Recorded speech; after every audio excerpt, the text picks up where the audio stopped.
Netflix is finally having to care about what? Oh yeah, money and expenses. Why? Because they're not a platform business.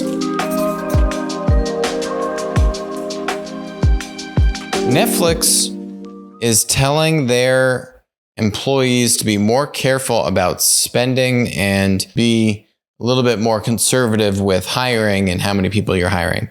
You're finally now seeing the competition catch up to Netflix. It's not a platform business. We've talked about it for years. It's a linear business. They create all their own content, or they license all their own content. All the content sits on their balance sheet one way or another. There are no supply side network effects, which means you don't have the defensibility that a platform business has, right? That a winner take all network effect driven business has when you have both demand and supply side network effects. Netflix does not have that. Now you're seeing Disney and like 10 other companies get into, online video streaming in a real way. Their growth is hurting.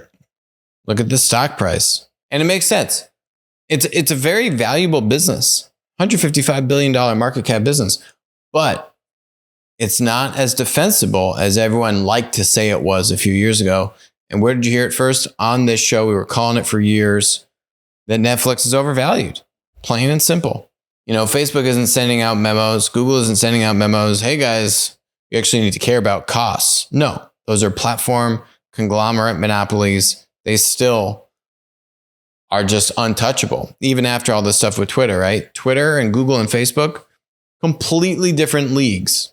Netflix does need to worry about costs, right? Eventually the hens come home to roost. So not surprised. If you're interested in more Netflix content, go back and look at some of our older Netflix videos where right in the heyday, when everyone was all hopped up on Netflix, we were telling the truth about how things really were. Go check out those videos if you're interested.